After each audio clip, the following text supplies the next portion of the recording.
Buenas tardes, chicos. Bueno, vamos a grabar en este vídeo el último apartado que tiene que ver con el tema 1 de repaso de estadística, en donde todos estos conceptos los deberíais haber visto en las asignaturas de estadística y econometría de vuestros grados. Aún así, para muchos de vosotros, pues esto será un repaso que os ayudará. Lo que queda es contar básicamente qué entendemos y cómo vamos a hacer contrastes de hipótesis, es decir, la parte que tiene que ver con la inferencia estadística. Este apartado de contraste de hipótesis, lo que hemos hecho ha sido dividirlo en 4 subapartados. En el primero os hablaré de cómo se construye una estimación por intervalos. En el segundo os repasaré qué es un contraste de hipótesis y cómo se lleva a cabo. En el tercer subapartado hablaremos de los contrastes que están basados en intervalos de confianza. Y por último hablaremos de contrastes no paramétricos, sobre todo de uno de ellos que es el más usado con datos, y en concreto con datos financieros, que son los contrastes de normalidad. Bueno, con respecto a la estimación por intervalos. Bueno, la idea es que si hacemos una estimación puntual de un parámetro, esto lo que significa es que vamos a dar un valor único y concreto a un parámetro a partir de la información que contiene nuestra muestra. Pero claro, la muestra que usamos siempre lleva adherida un nivel de incertidumbre, debido normalmente al azar de las extracciones que hacemos de la población, de esas muestras. Y por eso decimos que el estimador siempre lleva asociado pues, lo que llamamos un error muestral. Esto lo que implica es que la estimación puntual, es decir, dar solo un valor numérico al parámetro, no es suficiente para tener una idea, para hacernos una idea acerca de la magnitud de ese error. Por lo tanto, lo que vamos a hacer siempre es no una estimación puntual de los parámetros, sino una estimación por intervalos. La estimación por intervalos, ¿en qué consiste? Bueno, pues es muy sencillo. Consiste básicamente en calcular un rango de valores entre los que esperamos que se encuentre el verdadero valor del parámetro. Y esto con una cierta probabilidad, que puede ser una probabilidad alta, esto lo tenemos que fijar nosotros, pues por ejemplo, se suele trabajar con el 95% o con el 99% de probabilidad. Es decir, que en realidad en la estimación por intervalos lo que decimos es que el parámetro, que lo vamos a llamar θ, pertenece a este intervalo de valores que llamamos A y B, donde el extremo inferior del intervalo es A, el extremo superior es B, y lo que decimos es que la probabilidad de que el parámetro θ sea mayor o igual que A y menor o igual que B es igual a, por ejemplo, el 95%, o es igual al 99%, o si somos menos exigentes, es igual al 90%. Bueno, la idea que después desarrollaremos es cómo se calcula el valor de estos dos números, es decir, el extremo inferior del intervalo A y el extremo inferior del intervalo B. La ventaja es que la estimación por intervalo nos va a proporcionar el error muestral máximo, y lo más importante es que la estimación por intervalo también nos informa acerca de la precisión con la que estimamos el parámetro. La precisión tiene que ver con la incertidumbre con la que estamos estimando ese parámetro, puesto que es desconocido. Lo veremos más adelante, pero con un ejemplo la idea es bien sencilla. Para calcular los dos extremos de este intervalo, A y B, básicamente tenemos que, ya lo veréis, calcular la estimación puntual del parámetro. Es decir, que la probabilidad de que el parámetro esté contenido entre A y B depende de la estimación puntual del parámetro.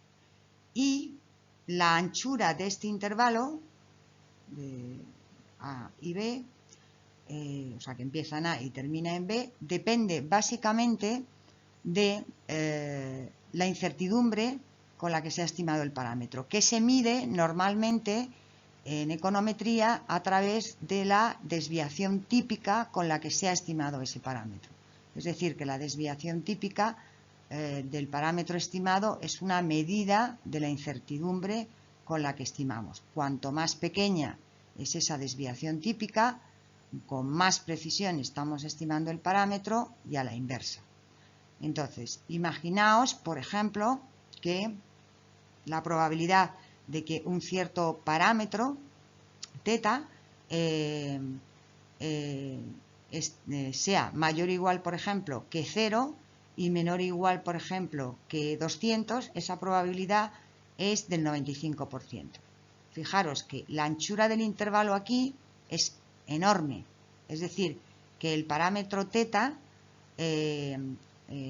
está o es igual a 0, porque pertenece al intervalo A y B, y A es el extremo inferior. Entonces, lo que estamos diciendo aquí es que el parámetro es con un nivel de confianza, por ejemplo, del 95%, es igual a 0, pero también el parámetro es igual a 1, es igual a 2, es igual a 3 y es igual a 200 si, por ejemplo, el extremo superior es 200. Entonces, este intervalo es tan grande que básicamente no nos informa de nada, porque básicamente el parámetro va a poder tomar cualquier valor en la recta dada una confianza, un nivel de confianza muy alta, es decir, una probabilidad del 95%. Cuando esto ocurre es porque la incertidumbre con la que se ha estimado el parámetro, es decir, la desviación típica estimada del mismo, es muy grande, y eso hace que la anchura del intervalo, ¿de acuerdo?, pues también sea muy grande. En cambio, imaginaos lo contrario, es decir, que calculamos el intervalo de confianza para otro parámetro y resulta que la probabilidad de que teta esté contenido, o sea, mayor o igual, por ejemplo, que 3,2 y menor o igual que 4,8, esa probabilidad es del 95%. Entonces, fijaros que aquí la anchura del intervalo es mucho más pequeña, y eso significa que si la anchura es mucho más pequeña, la precisión con la que se ha estimado teta, es decir, la desviación típica del mismo, es mucho más pequeña, y eso es lo que hace que podamos saber la precisión con la que estimamos el parámetro, porque la anchura de este intervalo, ya os digo, depende del nivel de confianza o de la probabilidad que aquí queramos usar. Depende de la estimación puntual del parámetro, porque ya veréis que el intervalo está centrado en la estimación puntual, pero la anchura del intervalo depende básicamente de la precisión, es decir, de la incertidumbre con la que se está estimando teta. Bueno, otras definiciones que seguro que os suenan, pero que repasamos. Llamamos nivel de confianza precisamente al valor 1 menos alfa. ¿Y qué es 1 menos alfa? Bueno, pues 1 menos alfa es la probabilidad de que el intervalo que hemos calculado incluya al verdadero valor del parámetro. ¿Qué es entonces el nivel de riesgo, o más bien el nivel de significación? Es más habitual llamarlo nivel de significación o alfa. Pues es la probabilidad de que el intervalo no incluya a ese parámetro. Hablamos de la precisión del intervalo cuando calculamos la inversa de la longitud de ese intervalo. Entonces, la idea ya os la he explicado antes con un ejemplo, pero lo volvemos a repasar. El intervalo de confianza de un parámetro debe ser lo suficientemente amplio como para que la probabilidad de que incluya el parámetro sea alta. Pero también debe ser suficientemente estrecho como para que sea informativo. Entonces, el ejemplo que os he puesto antes es que en el primer caso la idea es que el intervalo era tan amplio que básicamente no nos informaba de nada, porque el parámetro podía tomar cualquier valor en la recta real. Y sin embargo, lo que queremos es que ese intervalo sea lo suficientemente alto como que la probabilidad de incluir al parámetro sea alta, sea del 95 o del 99%, pero también suficientemente estrecho como para que nos informe de algo, ¿de acuerdo? Es decir, que la probabilidad de que un parámetro esté contenido pues entre un valor 3.8 como extremo inferior y un valor de 4.7 como extremo superior, pues es un intervalo de confianza suficientemente estrecho como para que sea informativo, es decir, como para pensar que la precisión con la que se está estimando el parámetro es bastante buena. Bueno, como os digo, todo este repaso se suele elegir normalmente por convención niveles de confianza muy altas, entre el 0.95 y el 0.99, y si trabajamos en términos porcentuales, pues hablaríamos de niveles de confianza del 95%, del 99%, etc. A veces los datos, como os he dicho muchas veces en clase, pues llevan un error muestral asociado alto, son datos que están mal construidos, que no han sido depurados y por lo tanto trabajar a niveles de confianza tan altos pues muchas veces nos llevan a la conclusión de que no nos sale nada, es decir, de que no encontramos ninguna relación entre las variables, etcétera. Y eso es muchas veces porque nos empeñamos en trabajar con niveles de confianza demasiado altos. Podríamos trabajar con niveles de confianza, por ejemplo, del 80% o del 83%, etcétera. Bueno, otro concepto importante que vamos a repasar es lo que llamamos estadístico pivote, que lo vamos a denotar por Z. ¿Y qué es un estadístico pivote? Bueno, es una variable aleatoria, ¿de acuerdo? Que depende básicamente de la muestra. Y además es importante, muy importante saber que este estadístico pivote que estamos denotando por Z tiene que tener una distribución conocida. ¿Esto qué quiere decir? Pues que tiene que tener una distribución que puede tabularse, es decir, tiene que tener una distribución normal o una distribución t-de-student o una distribución chi cuadrado, pero siempre conocida.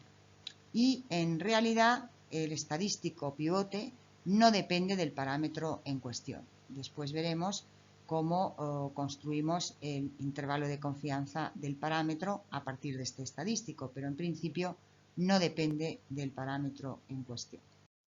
Bueno, ¿cómo calculamos el intervalo de confianza?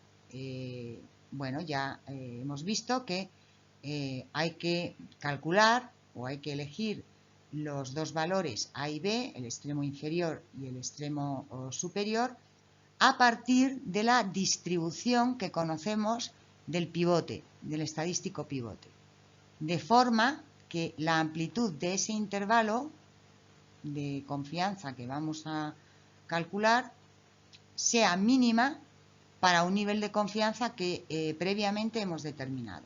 Es decir, escogemos primero el nivel de confianza al que vamos a trabajar y después se eligen o se calculan más bien los valores A y B a partir de la distribución que sigue el pivote, la normal o la t-de-student, de forma que sabemos que la amplitud del intervalo es mínima. Bueno, por ejemplo, Si la distribución del estadístico pivote es simétrica, por ejemplo, como una normal, que es una distribución simétrica, normalmente el intervalo se consigue tomando, valga la redundancia, un intervalo centrado alrededor del valor central de la distribución normal. El valor central de la distribución central pues sería su media, porque es una distribución simétrica, y dejaríamos a los dos lados de la distribución, es decir, en las dos colas de la distribución, dejaríamos una masa de probabilidad del alfa medios por ciento. ¿Para qué? Para dejar en el centro de la distribución normal, dejaríamos en el centro la masa de probabilidad 1 menos alfa por ciento. Y en los dos lados el alfa medios por ciento. De tal forma que si la distribución, como digo, es simétrica, pues calcular el intervalo es fácil, porque básicamente lo que tenemos que hacer es dejar, de acuerdo, en las colas ese nivel de probabilidad, el alfa medios por ciento, y así tenemos el nivel, el intervalo de confianza del 1 menos alfa por ciento en el centro de la distribución. Si la distribución que sigue el pivote, el estadístico Z, es asimétrica, esto puede suceder, por ejemplo, si la distribución es un h cuadrado, ¿de acuerdo? Que recordad que es una distribución asimétrica y siempre positiva, pues es un poco más complicado construir el intervalo de estos dos intervalos de confianza, pero en general, luego veremos algún ejemplo, se va a proceder y se va a calcular como en el caso anterior, es decir, como en el caso de que la distribución de este estadístico pivote sea simétrica. Ya veréis que no hay mucha complicación. Por lo tanto, ¿cuáles serían los pasos o el método para construir el intervalo, de acuerdo, en el que estamos interesados? El primer paso siempre es encontrar un estadístico o un pivote que llamamos Z. En general, estos estadísticos pivotes se construyen a partir de los estimadores puntuales. A partir de los estimadores puntuales de los cuales conocemos su distribución. O sea, conocemos que la distribución de ese estimador pues es una normal, o es una t de student, o es una h de cuadrado, etc. El segundo paso para construir esta estimación por intervalos consiste en calcular una probabilidad. ¿Cuál? Pues sería calcular la probabilidad de que el estadístico Z, que es el pivote, va a estar acotado entre dos valores que llamamos Z1 y Z2, es decir, va a ser mayor o igual que Z1 y menor o igual que Z2, y esta probabilidad va a ser igual al nivel de confianza, que como siempre tenemos que fijar de antemano, el 95% o el 99%. Los valores Z1 y Z2 se buscan en las tablas de la distribución que sigue y que es conocida de este estadístico pivote, que es Z. El tercer paso, ¿de acuerdo? Parece difícil, pero ya veréis cuando hagamos algún ejemplo va a ser muy fácil invertir esta probabilidad. A partir del paso 2, invertir y conseguir la probabilidad que uno quiere, que es la probabilidad de que el parámetro θ esté acotado entre estos dos valores A y B, sea igual a 1 menos alfa. Y fijamos 1 menos alfa como antes, como el nivel de confianza. Por último, ya lo hemos terminado, es decir, en el momento en el que conseguimos a partir del paso 2 conseguir invertir esa probabilidad para calcular el intervalo de confianza de este parámetro θ, entonces lo que decimos es que obtendríamos un intervalo de confianza para el parámetro θ de un nivel de confianza del 1 menos alfa por ciento, siempre que multipliquemos este 1 menos alfa, que sería, por ejemplo, 0,95%.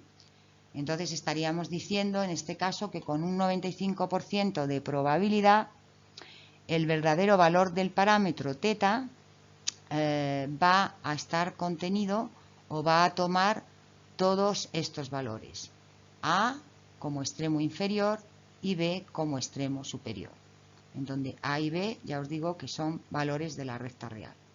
Por ejemplo, que con el 95% de probabilidad o de confianza, perdón, la probabilidad de que el parámetro θ sea mayor o igual que 1 y menor o igual que 1,5 es del 95%. Entonces, ese sería el resultado del intervalo de confianza. Vamos a poner algún ejemplo que conocéis de vuestros cursos de estadística. Por ejemplo, vamos a construir el intervalo de confianza para el parámetro que es la media de una distribución normal que tiene varianza conocida. Entonces, esto seguro que os suena de los cursos de estadística. Entonces, lo que hacemos es partir de una muestra, x1, x2, xn, que se extrae de una población que sigue una distribución conocida. Esa distribución conocida es una normal, en donde la media la denotamos como mu y la varianza como sigma al cuadrado. Y suponemos que tanto esta media mu como la varianza sigma al cuadrado son desconocidas. Bueno, para calcular el intervalo de confianza de este parámetro, que no es más que la media de una normal con varianza conocida, lo primero que hay que determinar es el estadístico pivote. Y usamos el siguiente resultado conocido en vuestros cursos de estadística, seguro que estáis hartos de haberlo visto, y es que la media muestral de esta distribución, es decir, la media de esta variable, de esta muestra, x barra, sigue una distribución normal con media desconocida igual a mu y con una varianza que sería sigma al cuadrado, que es desconocido, partido del tamaño de la muestra. ¿Vale? Entonces partimos de este resultado. ¿De acuerdo? Que la media, ¿de acuerdo?, muestral de esta distribución, de este estadístico, sigue una normal con media mu y con varianza sigma al cuadrado partido por n. ¿Qué es lo que hacemos después? Lo que hacemos después es simplemente estandarizar esta normal. ¿Y qué significa estandarizar esta normal? Pues simplemente lo que hacemos es que a la media, x barra, le restamos la media poblacional y lo dividimos por la desviación típica, ¿de acuerdo?, de este parámetro. Y la desviación típica, si la varianza es sigma al cuadrado por n, tiene que ser una desviación típica conocida, es decir, que S sería la desviación típica muestral, ¿de acuerdo?, que calcularíamos a partir de estos datos, a partir de esta serie temporal. Y sustituiríamos la varianza poblacional por la desviación típica muestral dividido por la raíz cuadrada de n. Recordad que para estandarizar, para normalizar, ¿de acuerdo?, lo que tenemos que hacer es a la variable, al pivote, restarle su media y dividirlo por la desviación típica estimada. Sabemos que este ratio sigue una distribución t de Student con n-1 grados de libertad, que está aquí dibujada. La distribución t de Student, ¿de acuerdo?, es esta, ¿de acuerdo?, es una función de distribución t de Student con n-1 grados de libertad, y lo primero que hay que hacer para construir el intervalo de confianza de esa media, de esta distribución, es fijar alfa, es decir, fijar lo que es lo mismo, el nivel de confianza al que vamos a trabajar.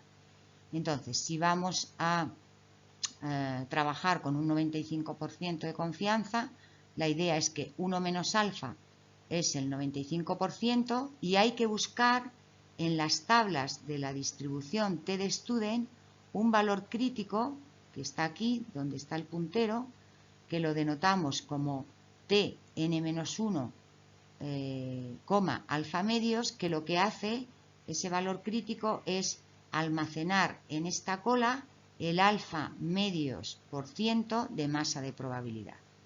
Como esta distribución es simétrica, ¿de acuerdo? Buscamos también en las tablas un valor que tiene que ser simétrico, pero claro, con signo negativo, que es este, y que es menos el valor crítico Tn-1 alfa medios, y que deja en la cola de la izquierda también el alfa medios por ciento de masa de probabilidad.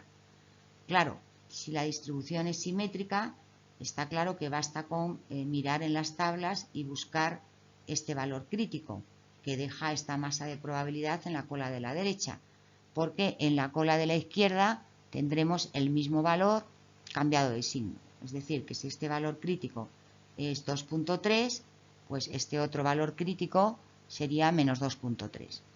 Y ya lo tenemos todo para poder calcular el intervalo de confianza para la media. ¿Por qué?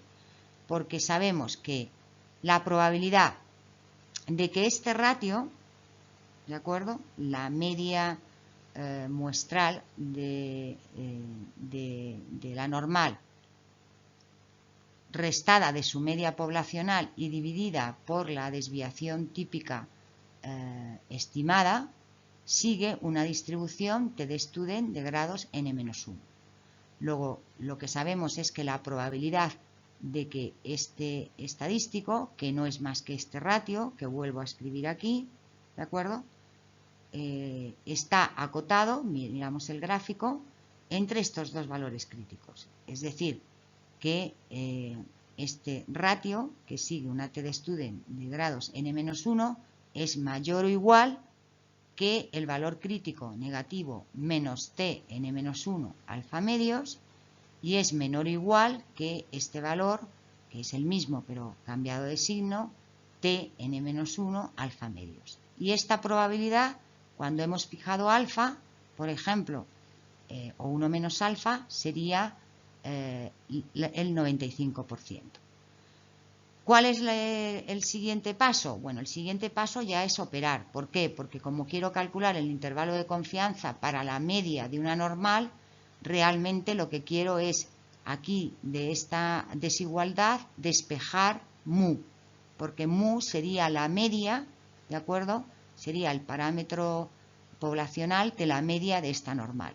Entonces, básicamente podéis operar, pero básicamente lo que se hace es primero este denominador, que es conocido porque ese es la desviación típica estimada, ¿de acuerdo?, de la muestra, dividido por la raíz cuadrada del tamaño muestral.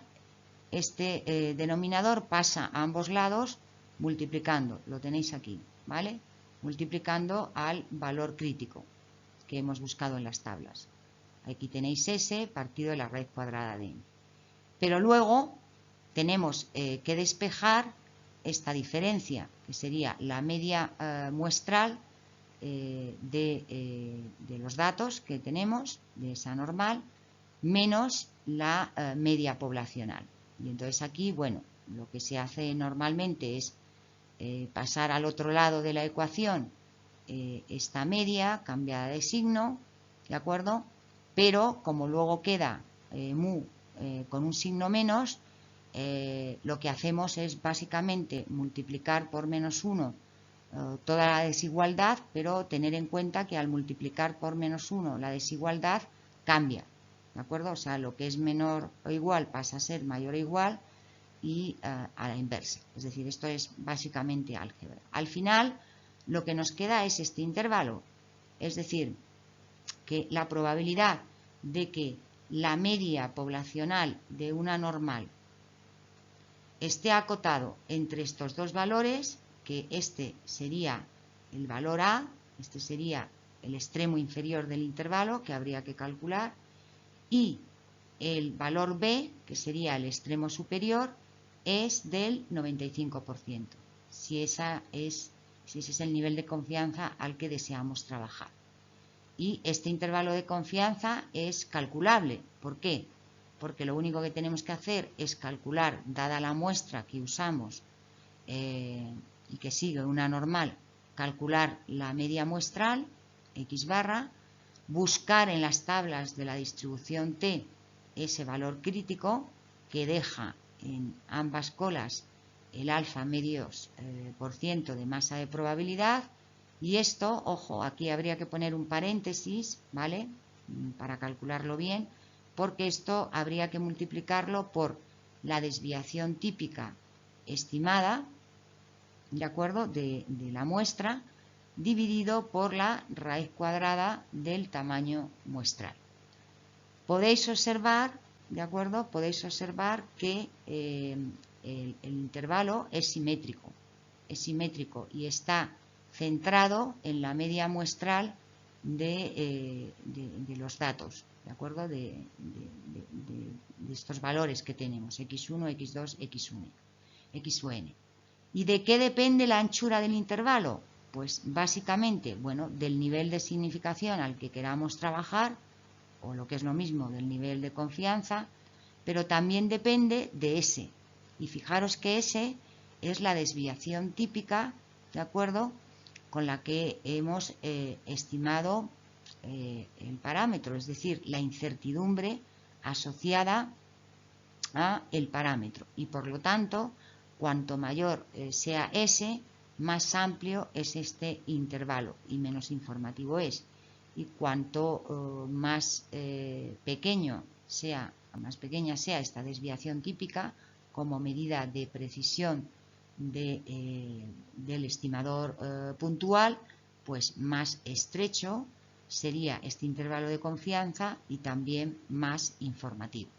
Bueno, este sería un ejemplo muy sencillo que seguro que habéis visto en los cursos de estadística de...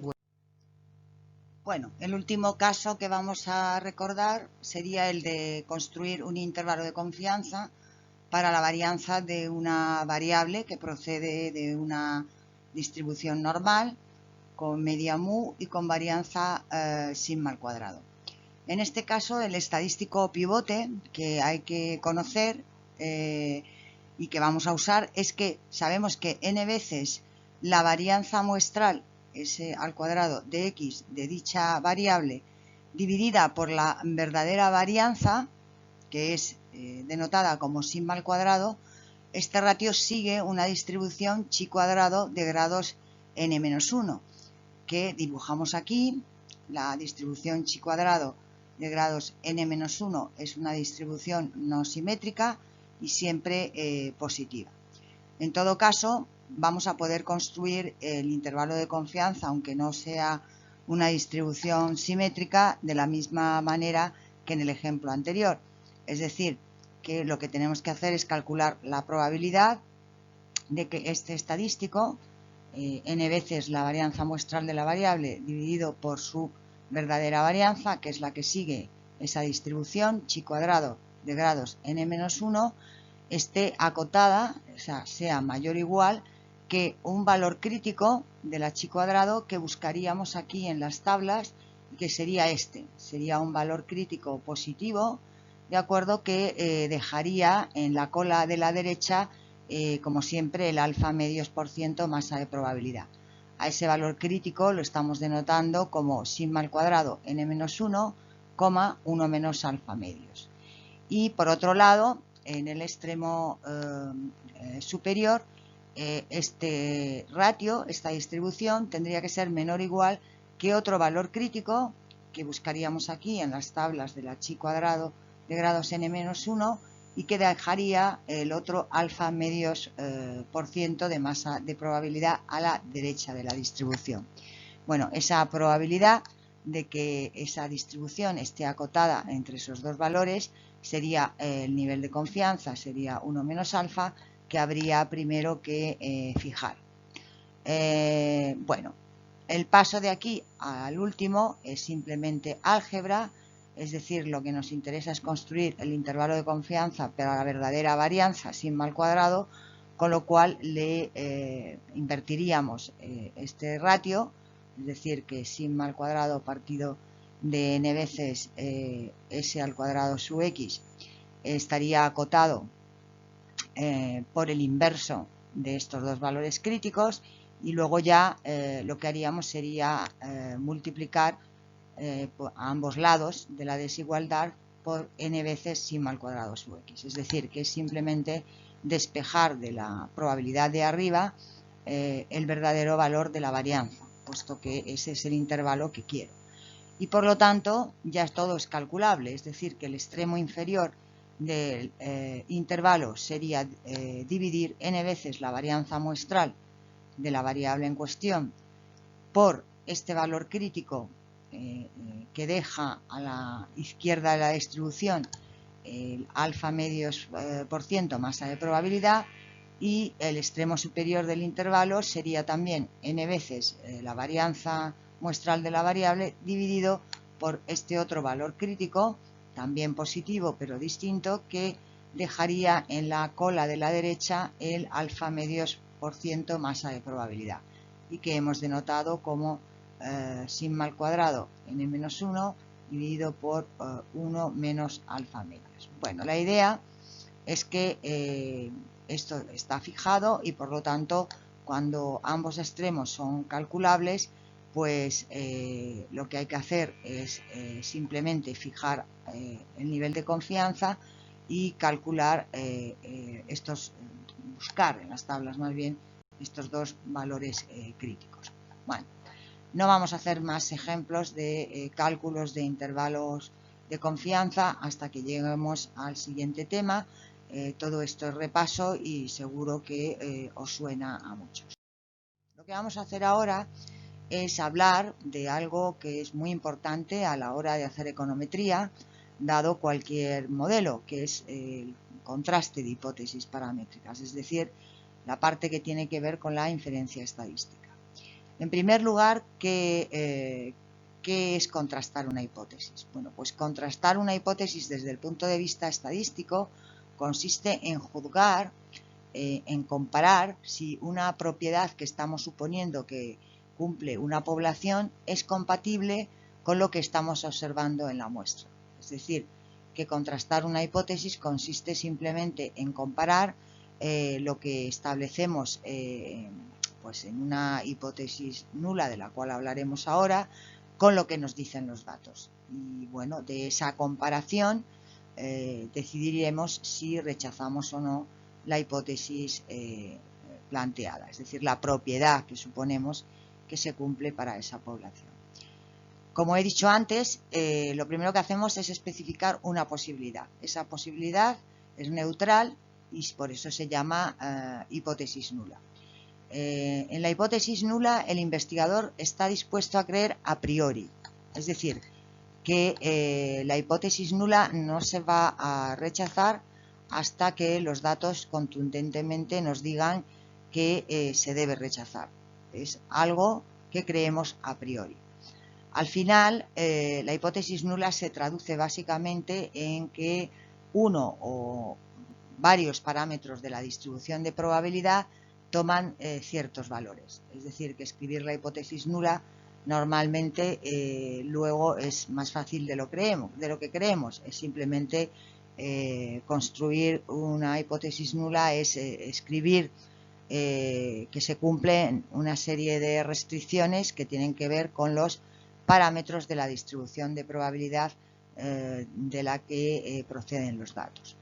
Bueno, se especifica en segundo lugar qué ocurre en el caso de que rechacemos la hipótesis nula. Pues si rechazamos la hipótesis nula, implícitamente lo que estaremos es no rechazando lo que llamamos hipótesis alternativa. Esta se traduce básicamente en que esos parámetros que también están en la hipótesis nula toman otros valores que no están incluidos en la misma. O sea que al final escribir la hipótesis nula y la hipótesis alternativa, ¿de acuerdo? Es un paso inicial crucial para poder llevar a cabo un contraste de hipótesis. Formalmente lo que decimos es que si tenemos una muestra aleatoria simple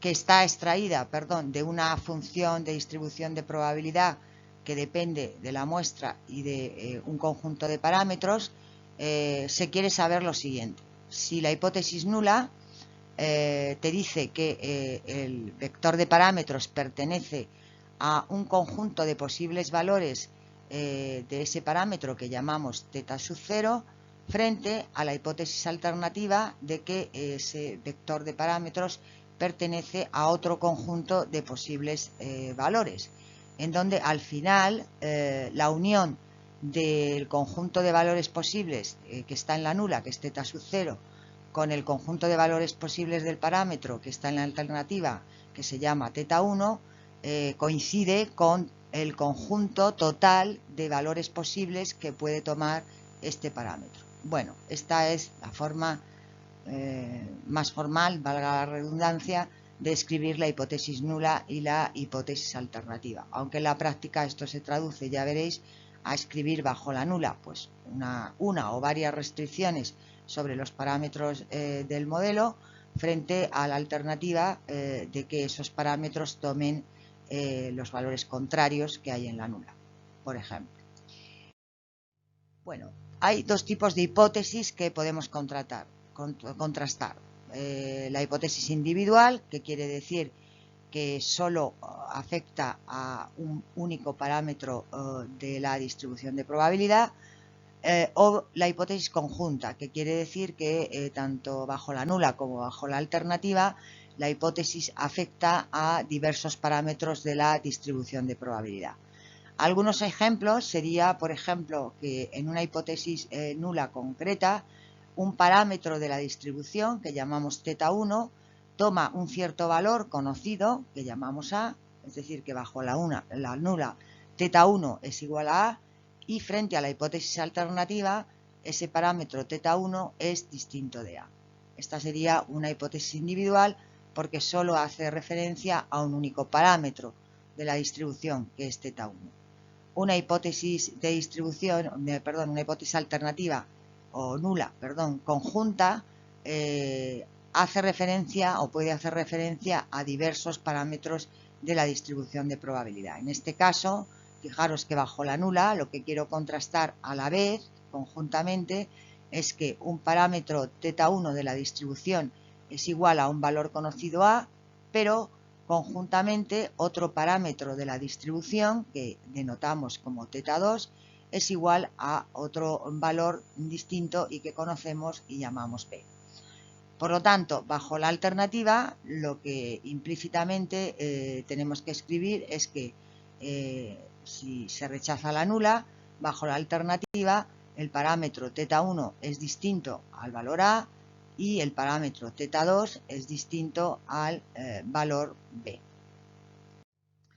Los elementos, un poco las etapas de un contraste de hipótesis son 4 y son muy sencillas de entender. En el momento en el que uno entiende esto, ya sabe contrastar cualquier hipótesis sobre los parámetros de una distribución de probabilidad, o cuando veamos un modelo, los parámetros de dicho modelo. Lo primero es que hay que tener muy claro y escribir cuál es la hipótesis nula y cuál es la hipótesis alternativa que tenemos que contrastar. Lo segundo es que tenemos que encontrar lo que llamamos el estadístico de contraste, que sería algo así como la discrepancia o la distancia que hay entre lo que decimos bajo la nula y lo que dicen los datos que estamos usando. En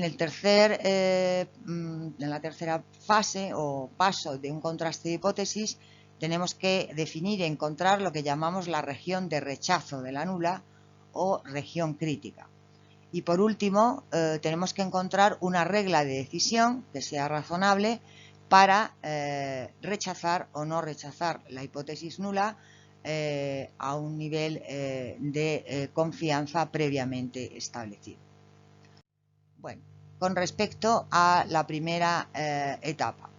La hipótesis nula, que llamamos H sub 0, es la hipótesis que se contrasta y es una hipótesis neutral, y ya os he dicho antes que esto quiere decir que es una hipótesis que se va a mantener a no ser que los datos nos indiquen lo contrario, es decir, se va a mantener a no ser que los datos contundentemente nos rechacen esta hipótesis nula. La hipótesis nula nunca se va a considerar probada, pero puede ser rechazada por los datos. Esto es importante. Y normalmente la especificamos como una hipótesis simple, quiere decir que solo hay una restricción bajo la nula, que puede ser, una hipótesis simple, que puede ser o individual o conjunta. Lo de simple quiere decir pues que es una hipótesis normalmente sencilla, ¿no?, a contrastar. Bajo la hipótesis alternativa, la hipótesis alternativa sabemos que es la hipótesis contrapuesta, la contraria a la hipótesis nula. En el caso de que rechacemos la nula, pues es la hipótesis que no se rechaza, a ese mismo nivel de confianza. Y normalmente se especifica como una hipótesis que puede ser individual o conjunta, pero también puede ser bilateral o de dos colas. Por ejemplo, tenemos que contrastar bajo la nula que un parámetro de la distribución θ sub 1 es igual a un cierto valor A, frente a la alternativa de que θ1 es distinto de A. Este es un contraste bilateral o de dos colas, porque si rechazamos la nula y implícitamente no rechazamos la alternativa, nos da absolutamente igual el motivo, que es que θ1 sea distinto de A porque sea superior a ese valor o porque sea inferior a A. En este caso hablamos de contraste bilateral.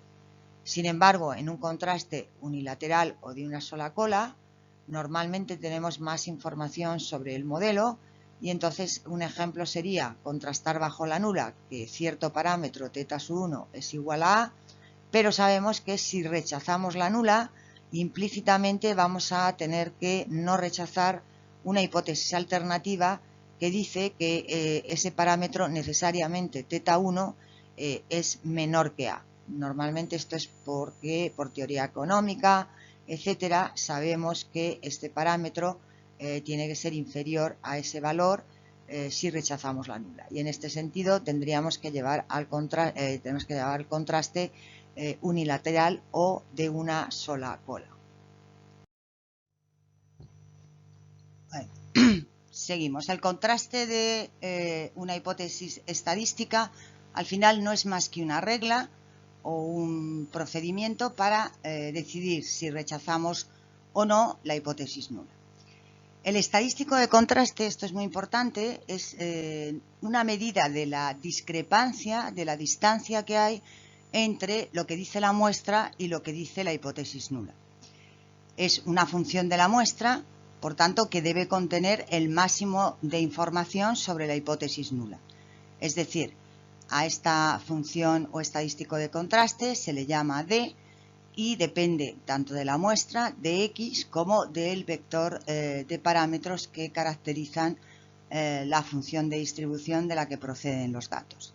Claro, al ser una función de la muestra es también una variable aleatoria, y es muy importante que este estadístico de contraste o esta medida de discrepancia tenga una distribución de probabilidad conocida, repito, una distribución de probabilidad conocida bajo el supuesto de que la nula es cierta. Esto quiere decir que el estadístico de contraste que llamamos D tiene que tener una distribución normal o una distribución chi cuadrado o una distribución t de student, pero siempre una distribución conocida, cuando la nula es cierta.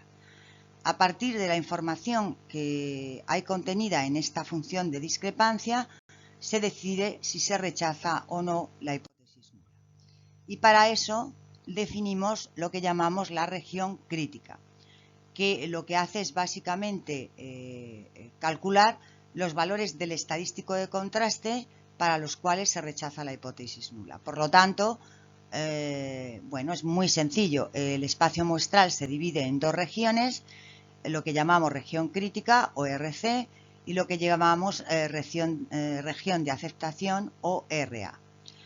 La regla de decisión para al final rechazar o no la hipótesis nula es un procedimiento muy sencillo que permite determinar si la muestra al final pertenece a la región crítica o a la región de aceptación.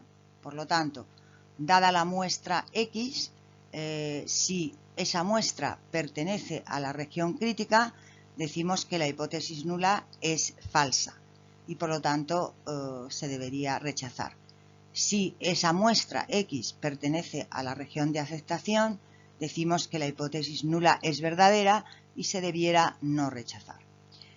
Esta decisión de que la nula sea falsa o verdadera y rechazar o no rechazar, al final se toma a partir del estadístico de contraste D y a partir de un cierto valor crítico, también importante, que llamamos C. De tal forma que si la discrepancia que hay entre lo que dice la nula y lo que dicen los datos es grande y en concreto es superior a ese valor crítico, se rechaza la nula. Ya os digo, la intuición es porque en este caso la distancia entre lo que dice la nula y lo que dicen los datos es muy grande y por lo tanto deberíamos rechazar esta hipótesis. En cambio, si este vector distancia o si esta discrepancia entre lo que dice la nula y lo que dicen los datos es pequeña, y de hecho es pequeña porque ese valor es inferior o igual a ese valor crítico, entonces no deberíamos rechazar la hipótesis nula que llamamos H sub 0. Bueno, el nivel de significación, que lo denotamos por alfa, va a ser precisamente lo que va a determinar el valor crítico que llamamos C. ¿Por qué? Porque el nivel de significación se define como la probabilidad de que la discrepancia obtenida con nuestros datos sea mayor o igual que C cuando la hipótesis nula es cierta. Bueno, esta tabla en donde hay 4 posibilidades, seguro que la habéis visto un montón de veces, pero bueno, las posibilidades son las siguientes. Por ejemplo, que la hipótesis nula sea cierta y no la rechace. Por lo tanto, esto es algo correcto. Que la hipótesis nula sea falsa y la rechace. Entonces, bueno, perdón, que la hipótesis nula sea cierta y la rechace. Entonces, en este caso, estaría cometiendo lo que llamamos el error de tipo 1, que es precisamente la probabilidad de rechazar la hipótesis nula cuando la nula es cierta. Y a esto es a lo que llamamos nivel de significación, a la probabilidad de cometer el error de tipo 1. Bueno, la siguiente posibilidad sería que cometemos el error de tipo 2, es decir, que no rechazo la hipótesis nula cuando la hipótesis nula es falsa, lo cual quiere decir que implícitamente la hipótesis alternativa sería cierta. La probabilidad de cometer el error de tipo 2, que es la probabilidad de no rechazar la nula cuando ésta es falsa, es lo que llamamos beta. Y por último, una opción correcta sería la de rechazar la hipótesis nula cuando la hipótesis nula es falsa y por lo tanto implícitamente la alternativa es cierta. Entonces, en este caso lo haríamos correctamente y de hecho la probabilidad esta última de rechazar la nula cuando la nula es falsa es lo que llamamos potencia del contraste, que tiene que ver con la probabilidad de cometer el error de tipo 2, que es beta, y sabemos que 1 menos beta es la potencia del contraste. Uno quisiera tener a la hora de llevar a cabo un contraste de hipótesis la mínima probabilidad de cometer el error de tipo 1, es decir, que el nivel de significación sea muy pequeño y que a la vez la potencia del contraste sea muy grande. El problema es que ambas probabilidades están relacionadas y por lo tanto muchas veces no podemos conseguir un contraste muy potente y que a la vez la la probabilidad de cometer el error de tipo 1 sea también muy pequeña. Seguimos.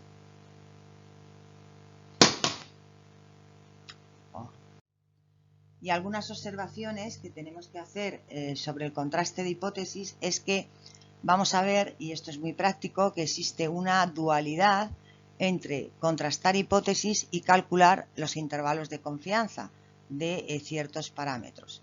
Bueno, de hecho, la derivación o el cálculo de los estadísticos de contraste se va a realizar a partir de los mismos estadísticos pivotes que hemos usado anteriormente.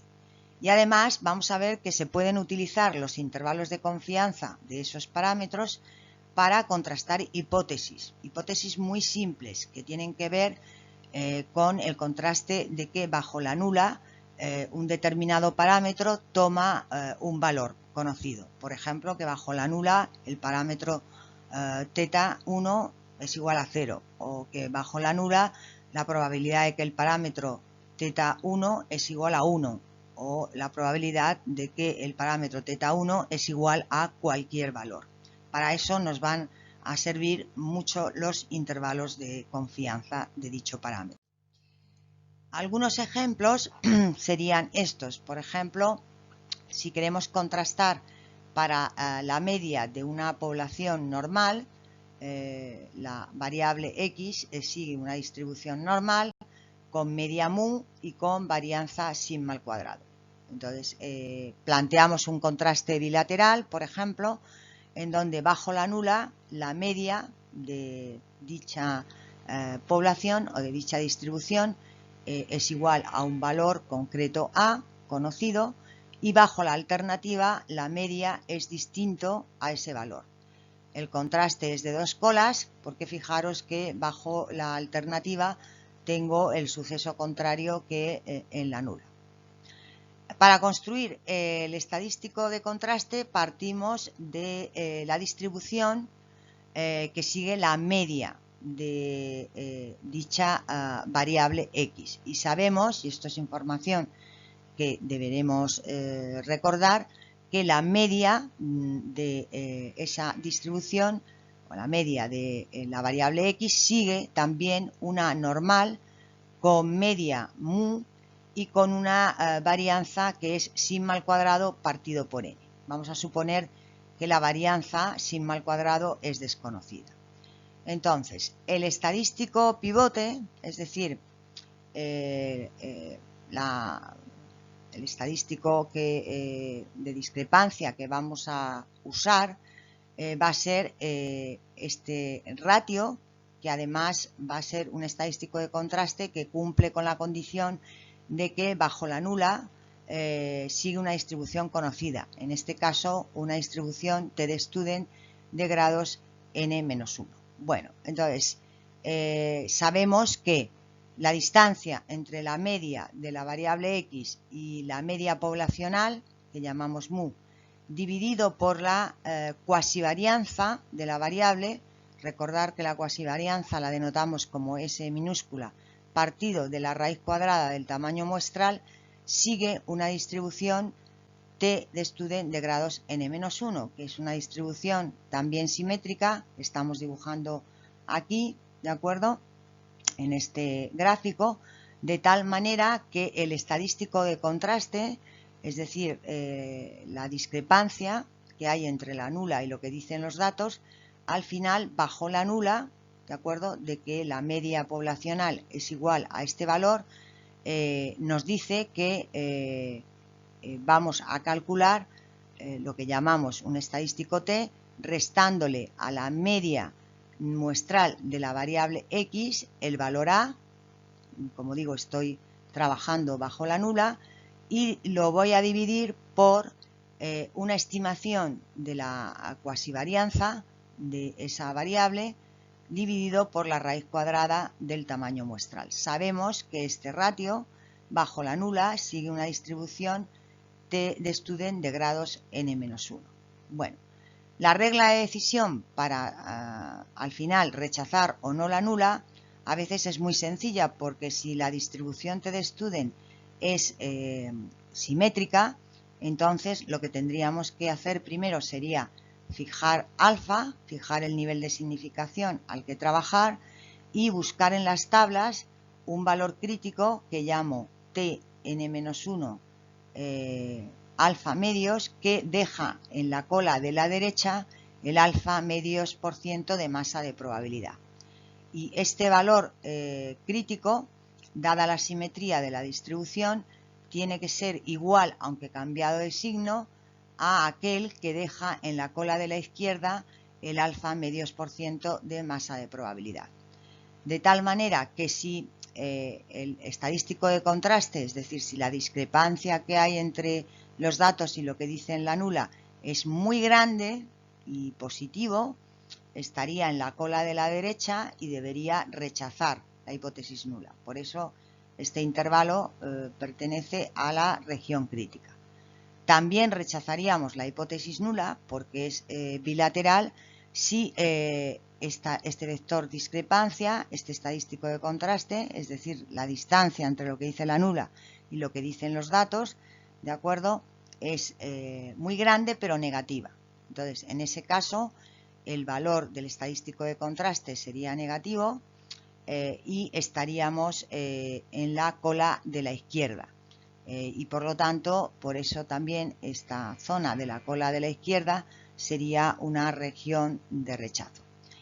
Entonces, dada la simetría, lo que hacemos muchas veces es calcular el estadístico de contraste, tomamos el valor absoluto del estadístico de contraste y decidimos si en valor absoluto este estadístico de contraste es inferior al valor crítico Tn-1 alfa medios, que deja en la cola de la derecha el alfa medios por ciento masa de probabilidad, entonces estaremos aquí, en la zona de aceptación, es decir, en la zona en donde se concentra el 1 menos alfa por ciento de probabilidad. Y por lo tanto, estoy en la zona de no rechazo.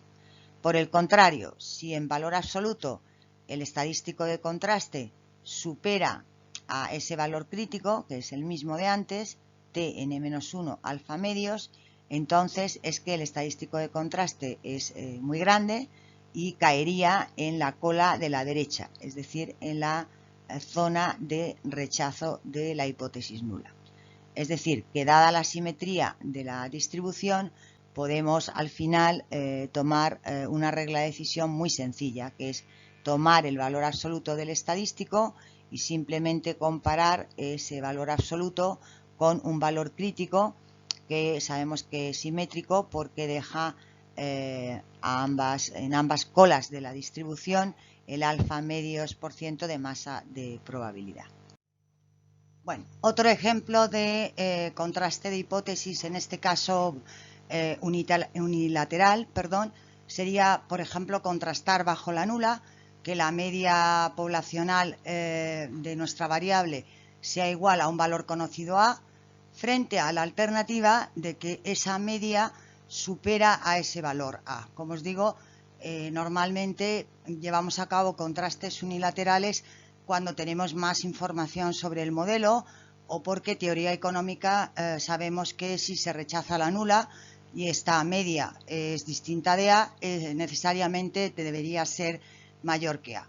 Bueno, o bien el otro contraste unilateral que podríamos hacer sería que bajo la nula la media poblacional fuera igual al valor A y bajo la alternativa la media fuera menor que ese valor A.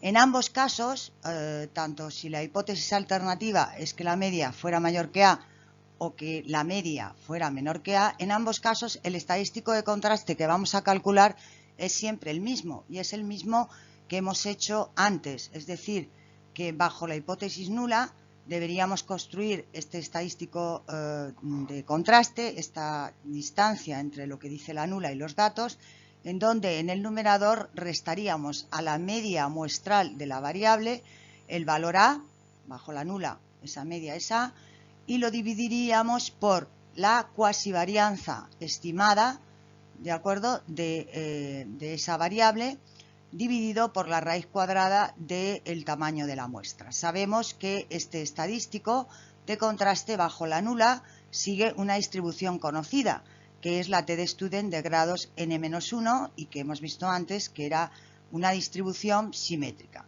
En el caso de este contraste unilateral, ¿cuál va a ser la regla de decisión de rechazo o no rechazo de la nula en favor de la alternativa? Bueno, lo que hacemos es dibujar una distribución T de Student que es de grados n-1 y que es simétrica como antes. Entonces, el valor del estadístico de contraste no cambia, pero lo que sí cambia es la región de rechazo y de no rechazo de la misma. ¿Por qué? Porque en este caso, para rechazar la nula, de que esa media fuera igual a A, bajo la alternativa tendríamos que tener que la media debería ser muy superior a A, ¿de acuerdo? Debería ser mucho más grande que este valor y por lo tanto para rechazar la nula debería el estadístico ser pues positivo y muy grande, es decir, estar en la cola de la derecha. Por ello, la regla de decisión se establece así. Buscamos en las tablas de la distribución T de Student un valor crítico que llamo T-1 alfa, porque va a ser el valor que deja en la cola de la derecha el alfa por cientos masa de probabilidad y que va a ser, a partir de ese valor crítico hacia la derecha, lo que llamamos la zona de rechazo de la nula.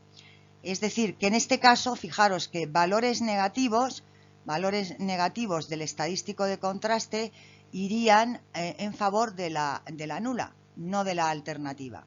Y por lo tanto, aquí lo único que hay que tener cuidado es que para calcular la zona de rechazo y la zona de no rechazo, pues el nivel de significación normalmente hay que concentrarlo en una cola, en este caso el de la derecha, y en el caso que vamos a ver después, en el de la izquierda. ¿De acuerdo? Por lo tanto, a partir de este valor crítico, sin tomar valor absoluto, porque el estadístico de contraste tiene signo, si el estadístico de contraste que calculamos, que es esta T, es inferior o igual a ese valor crítico, que deja el alfa por ciento de masa de probabilidad a la derecha, entonces no rechazaría la hipótesis nula. En caso contrario, es decir, que el valor calculado, ese estadístico, superaría a ese valor crítico, estaríamos a la izquierda, es decir, en la zona de en la zona de rechazo de la hipótesis nula. Si el valor de la T es inferior, ¿de acuerdo?, estaríamos en la zona de no rechazo, y si el valor de la T es superior a ese valor crítico, estaríamos en la zona de rechazo, estaríamos en la cola derecha. Si bajo la hipótesis nula la alternativa es que la media es inferior a A, entonces también tendríamos que utilizar la distribución T de Student simétrica que tiene grados de libertad n-1. Entonces, si esta es la distribución, lo primero que tendríamos que hacer sería fijar alfa y también calcular el valor del estadístico. Fijaros que en este caso, para rechazar la nula en favor de la alternativa, el valor de esta media debería ser muy inferior a este valor conocido A. Luego, para rechazar la nula, el valor del estadístico sabemos que debería ser negativo y, si queréis, muy negativo. Es decir, que para rechazar deberíamos escoger como región de rechazo o región crítica en la distribución T un valor crítico que voy a llamar menos T menos 1 alfa, que concentra en la cola de la izquierda el alfa por ciento masa de probabilidad, y a la derecha concentra el resto de la probabilidad, es decir, 1 menos alfa. Entonces, en este caso, la regla de decisión ha cambiado, pero también es muy fácil. Una vez calculado el estadístico de contraste T, lo que haríamos sería comparar ese estadístico de contraste con el valor crítico. Entonces, si es mayor o igual que el valor crítico menos T menos 1 alfa, es decir, si es mayor o igual que este valor, que suele ser negativo, estaría en la zona de no rechazo de la hipótesis nula, estaría aquí en la región de aceptación. Sin embargo, sin no tomar valor absoluto tampoco aquí al estadístico de contraste, si el valor del estadístico de contraste T fuera inferior a ese valor crítico que es negativo, menos t menos 1 alfa, entonces, si es inferior ese valor, estaríamos en la cola de la derecha y por lo tanto en la región crítica, y ahí rechazaríamos la hipótesis nula. Es decir, que lo más importante a recordar en un contraste unilateral es que, bueno, normalmente se establece la hipótesis alternativa diferente porque tenemos más información sobre el parámetro, más información sobre el modelo, porque la teoría económica así nos lo dice, que el estadístico de contraste se calcula exactamente igual que si si tenemos un contraste bilateral, y que lo único que va a cambiar va a ser siempre la regla de decisión, es decir, cuál va a ser la zona de rechazo y cuál va a ser la zona de no rechazo, en un caso u en otro. Bueno, esta tabla que tenéis aquí no la voy a comentar porque seguro que os suena. Son contrastes para comparar, por ejemplo, dadas dos variables aleatorias x1 y x2 que siguen una distribución normal con distintas medias y distintas varianzas, pues para llevar a cabo contrastes como de este estilo, que bajo la nula ambas medias de ambas variables coinciden, frente a la alternativa de que son diferentes. En este caso suponemos que las varianzas de ambas variables son desconocidas. Otro caso sería aquí suponer que bajo la nula ambas medias serían iguales, frente a la alternativa de que ambas medias son distintas, pero lo que cambiamos es que en este caso la varianza de una variable aleatoria de x1, sigma al cuadrado es 1, es distinta a la varianza de la otra variable y además ambas son desconocidas. Y por último, pues tenéis el contraste típico de dadas dos variables aleatorias con una distribución normal y distintos momentos, contrastar que ambas variables tienen la misma varianza, es decir, que sigma al cuadrado es 1, que es la varianza de x1, coincide con sigma al cuadrado sub 2, que es la varianza de la segunda variable, frente a la alternativa de que son distintas, en cuyo caso el estadístico de contraste veis que es un ratio en donde se estima la varianza muestral de la variable x1, se divide por la varianza muestral de la variable x2 y sabemos que bajo la nula este ratio sigue una distribución f con n-1 grados de libertad en el denominador y n-2 menos 1 grados de libertad del denominador. Me he detenido en este último contraste porque creo que en el trabajo 1 es el único que vais a tener que usar y por lo tanto por eso me he detenido más en esta transparencia. Bien, los contrastes basados en intervalos de confianza. Calcular un intervalo de confianza tiene una ventaja frente a los contrastes de hipótesis porque nos van a informar en qué zona se va a encontrar, en qué intervalo se va a encontrar el verdadero valor de los parámetros. Entonces, por ejemplo, para contrastar una hipótesis nula del estilo de que bajo la nula la media de una variable que procede, por ejemplo, de una normal es igual a un valor b conocido, frente a la alternativa de que esa media poblacional es distinto a ese valor b, lo que haríamos sería construir el intervalo de confianza para esta media. Esto ya lo hemos hecho en las transparencias anteriores, se denotaría así y es el intervalo de confianza de 1 menos alfa. Fijado alfa, si alfa es del 5%, pues el nivel de confianza para el que estamos trabajando sería del 95%. Y entonces lo que habría que hacer aquí sería calcular dos valores del intervalo, este hasta el punto y coma sería el extremo inferior y después el extremo superior. El intervalo de confianza va a estar centrado en la media muestral de la variable, es decir, en x barra, y en el extremo inferior lo que haríamos sería a esa media muestral x barra restarle el valor crítico, de acuerdo, de la distribución que siga el estadístico pivote a ese nivel de significación, es decir, al que deje en ambas colas de la distribución el alfa medios por ciento masa de probabilidad. por la desviación típica, ¿de acuerdo? La desviación típica estimada, en este caso aquí faltaría un gorro, de la variable dividido por la raíz cuadrada del tamaño muestral. Es decir, todo tiene que ser calculable en un intervalo de confianza, por lo tanto esta sigma, aquí hay una errata, debería ser sigma al cuadrado, que es sigma gorro, que sería la desviación típica o la cuasivarianza, que es lo que hace Gretel, estimada para el parámetro. En el extremo superior del intervalo, que como os digo es simétrico y está centrado en la media muestral de la variable, lo que haríamos sería sumarle a esa media muestral, que es x barra, el mismo valor crítico, ¿de acuerdo? Que dejaría en una de las colas el alfa medios por ciento masa de probabilidad, por, aquí habría que poner un gorro, la cuasivarianza estimada de la variable dividido por la raíz cuadrada de n. De tal manera que, por ejemplo, para un parámetro como mu, imaginaos que el intervalo de confianza, el 95% de ese parámetro, es que va a estar acotado, por ejemplo, entre 2 y 2,5. Es decir, que la probabilidad de que la verdadera media poblacional esté contenida entre esos dos valores, 2 y 2,5, es muy alta, es del 95%.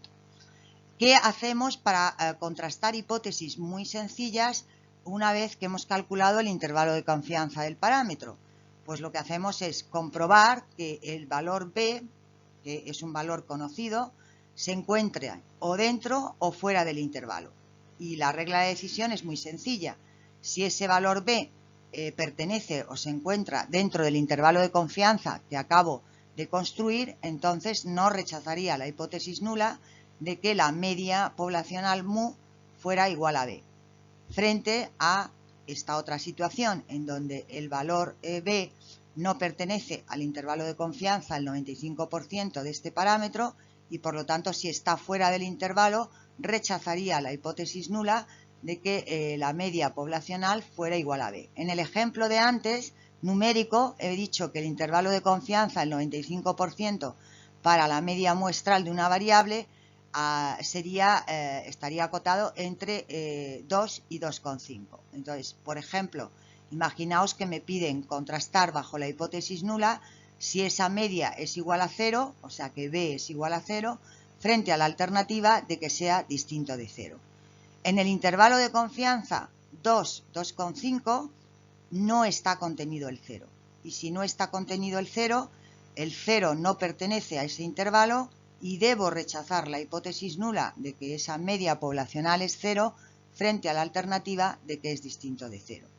Imaginaos que el valor B fuera igual a 2,2. Entonces, en este caso, vemos que el valor 2,2 se encuentra dentro del intervalo, puesto que el extremo inferior es 2 y el extremo superior es 2,5. Entonces, en este caso, puesto que el valor B pertenece al intervalo de confianza, no rechazaría la hipótesis nula de que esa media fuera igual a 2,2 frente a la alternativa de que fuera distinto a 2,2. En definitiva, calcular el intervalo de confianza de un parámetro renta bastante porque nos permite contrastar hipótesis nulas muy sencillas del estilo de ver si un parámetro es igual a un valor o a otro, simplemente viendo si ese valor cae o no dentro del intervalo. O sea que permite contrastar un continuo de hipótesis nulas simples de que el parámetro es igual a un cierto valor. Seguimos con los últimos contrastes que vamos a ver aquí, que son los no paramétricos. Los contrastes no paramétricos normalmente se refieren a la distribución poblacional en su conjunto. Es decir, que un poco lo que permiten los contrastes no paramétricos es responder a preguntas como ¿qué podemos decidir a partir de una muestra si la población sigue, o más bien si la población se ajusta a una determinada distribución? Por ejemplo, a una distribución normal o a una distribución t-de-Student. Y también con los contrastes no paramétricos podemos responder una pregunta, por ejemplo, de ver si dos muestras provienen de poblaciones que tienen la misma distribución de probabilidad. O sea, por ejemplo, las dos muestras provienen de poblaciones que siguen una normal o que siguen una T de Student. Estos contrastes no paramétricos se usan mucho porque normalmente no requieren ningunos supuestos de partida, son muy fáciles de calcular y también se aplican a datos cualitativos. Es decir, que si tenemos variables de tipo dummy, pues ser hombre o mujer, trabajar o no, tener una segunda vivienda o no, todos estos contrastes no paramétricos se pueden aplicar igual que si tuviéramos datos cuantitativos.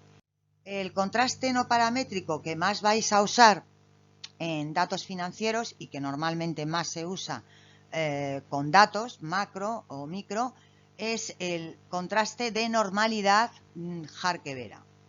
Y se llama Harke-Vera porque fueron estos dos estadísticos los que construyeron este contraste. Bajo el Harke-Vera lo que se contrasta en la nula es que la distribución de la variable es normal. ¿De acuerdo? Es decir, que los datos proceden de una distribución normal, frente a la hipótesis alternativa de que los datos no proceden de una distribución normal. Fijaros que en este caso decimos que el contraste no es informativo. ¿Por qué? Porque si rechazamos la nula y vemos que los datos no proceden de una normal, en favor de la alternativa solo sabemos que no sigue una distribución normal. Pero este contraste no nos informa si sigue una distribución T de Student o una distribución chi cuadrado. Por eso decimos que son contrastes no informativos. Bueno, en el caso del contraste de Harke-Vera, que llamamos el contraste JB, igual que el nombre del whisky, básicamente este contraste lo que hace es comparar dos coeficientes, el tercero y el cuarto, de una distribución normal, que serían los coeficientes de asimetría y la kurtosis, en donde sabemos que en una distribución normal el coeficiente de asimetría es 0, porque la distribución es simétrica, y la kurtosis de una normal de libro es 3. Como digo, bajo la hipótesis nula, lo que decimos es que la variable procede de una distribución normal. Faltaría poner bajo la alternativa que X no sigue una distribución normal. Y Gretel calcula el valor del estadístico de contraste, que está aquí.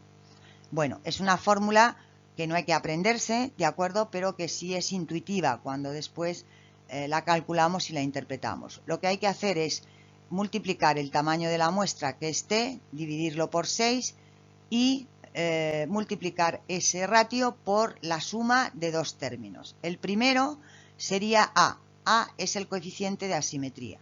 Entonces se eleva el coeficiente de asimetría al cuadrado.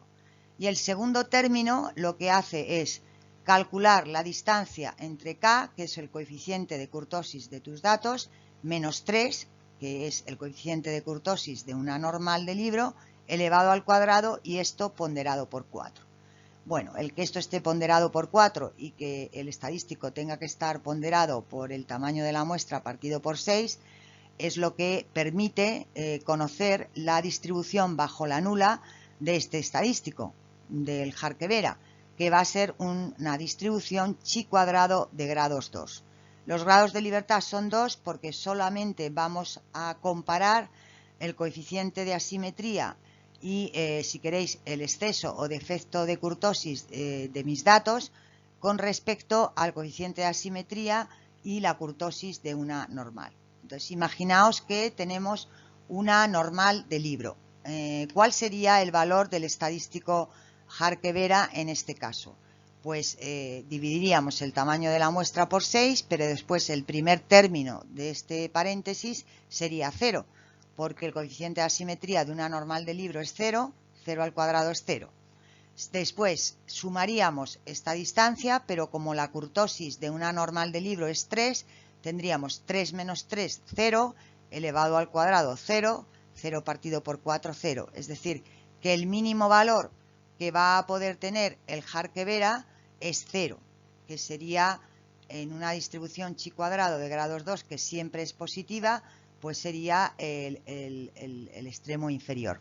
Y lo que tenemos que hacer, como siempre, es escoger alfa, es decir, el nivel de significación al que vamos a trabajar, y dado ese nivel de significación, encontrar en las tablas de la chi cuadrado un valor crítico que llamaríamos chi cuadrado de alfa medios, de alfa, que concentraría, ¿de acuerdo?, en la cola de la derecha el alfa por ciento masa de probabilidad. De tal manera que si el estadístico Harke-Vera no es cero, ¿de acuerdo?, pero es suficientemente pequeño con respecto a la distribución chi cuadrado y al nivel de significación al que trabajamos, estaríamos en la zona de no rechazo.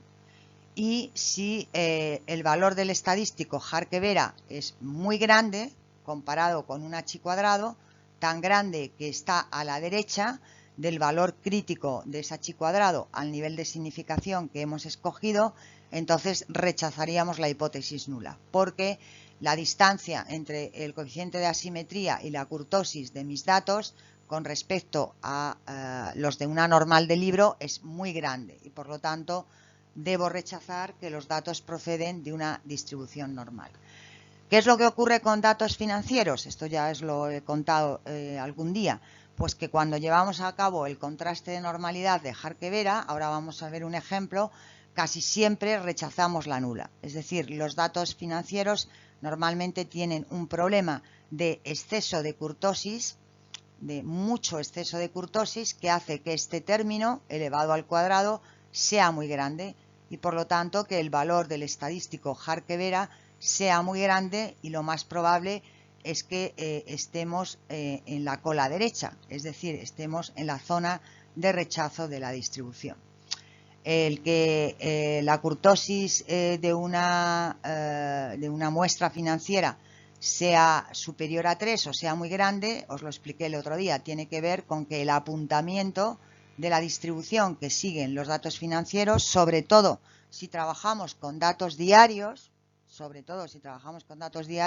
no pasa tanto con datos mensuales, ese apuntamiento es mucho mayor al apuntamiento de una normal, de acuerdo, en donde la kurtosis sería 3.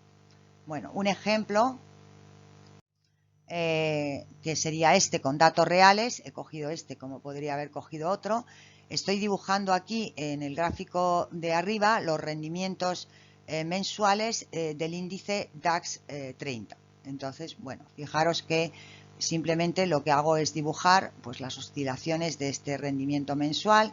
Entonces veis que bueno, pues tiene al final de la muestra una caída importante y también alrededor del año 1997 también tiene bajadas y subidas importantes, es decir, aquí hay zonas de mucha volatilidad seguidas, por ejemplo, de zonas como estas donde hay más calma.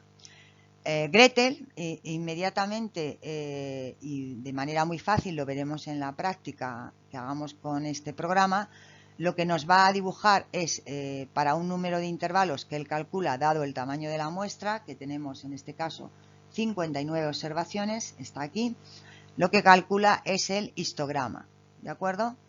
Y lo que vemos, por ejemplo, es que aquí en la cola de la izquierda pues hay un intervalo de valores que están muy a la izquierda, o sea que son rendimientos negativos, ¿de acuerdo?, y muy atípicos o muy alejados de la media de la distribución. Lo mismo pasa con este intervalo.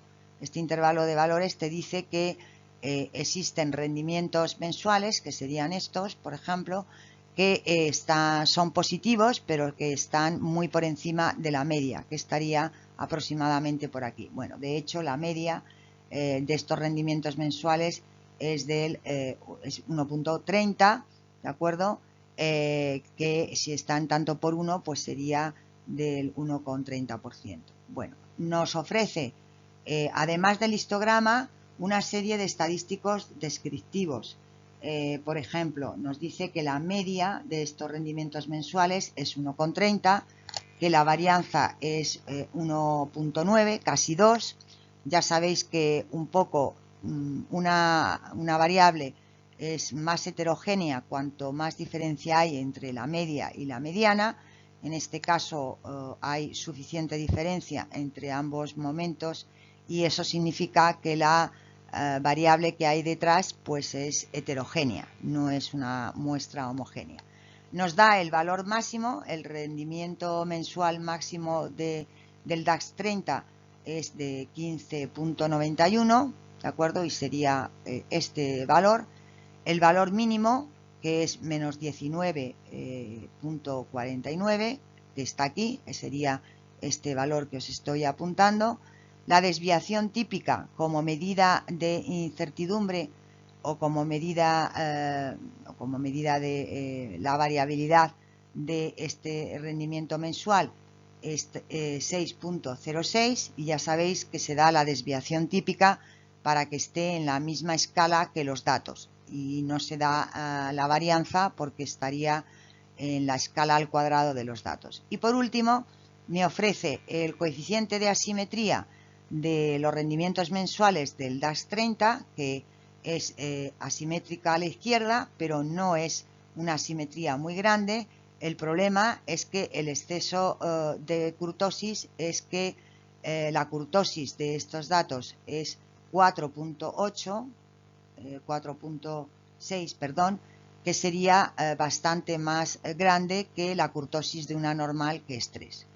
Calcula el valor del estadístico de Harkevera, el JB, con la fórmula de la transparencia anterior, y el valor de este estadístico es 14.47.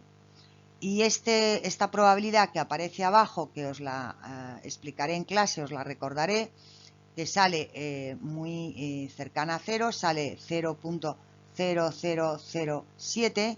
De alguna manera se interpreta esta probabilidad, que es el p-valor del contraste, como el riesgo de no rechazar la hipótesis nula de manera incorrecta, es decir, cuando es cierta. Entonces, cuanto más pequeña sea esta probabilidad y cuanto más cercana a 0, con mayor contundencia rechazan los datos la nula. Y cuanto más grande sea este p-valor, ¿de acuerdo? Por ejemplo, 0.5, entonces con menor contundencia rechazan los datos la nula. Este p-valor normalmente lo comparamos con otra probabilidad, que es el nivel de significación. Entonces, si estamos trabajando a un nivel de significación, por ejemplo, del 95%, comparamos esta probabilidad con otra, que es alfa. Alfa, al trabajar al 5%, es 0.05. Luego, la regla de decisión es que el p-valor, que es 0.007, es inferior a ese nivel de significación que hemos escogido y, por lo tanto, este p-valor es suficientemente pequeño comparado con ese nivel de significación como para rechazar la nula de que estos datos proceden de una normal.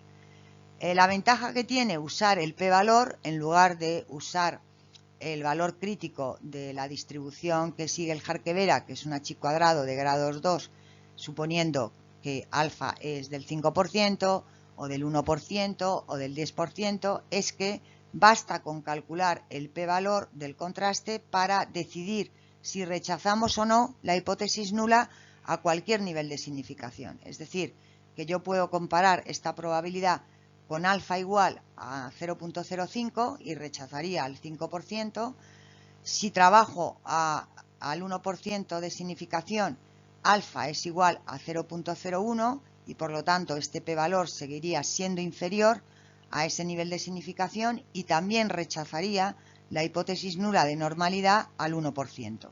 Si trabajo al 10% de significación, entonces aquí alfa sería igual a 0.10 y de nuevo el p-valor del contraste sigue siendo inferior, es 0.000, es inferior a alfa igual a 0.10 y por lo tanto seguiría rechazando la hipótesis nula de que estos datos, los rendimientos mensuales del DAX 30, proceden de una distribución normal. La ventaja es que dando el p-valor de cualquier contraste, ya no hay que, el investigador ya no tiene que decir nada más. Es decir, tiene que, luego el que lo lee, comparar este p-valor con el nivel de significación al cual quiere contrastar la hipótesis. Si es muy exigente, pues el nivel de significación alfa será, por ejemplo, del 1%. Si es menos exigente, pues podemos, por ejemplo, contrastar esta hipótesis nula pues al 90%, donde alfa sería 0,9, pero también podríamos contrastar al 80%, en donde alfa sería igual a 0,8, es decir, se puede rechazar o no la hipótesis nula usando cualquier nivel de significación del contraste y no haciendo lo habitual, que es fijar como 3 niveles de significación muy redondos, que es el nivel de significación del 1%, del 5% y del 10%. Bueno, aquí acabamos básicamente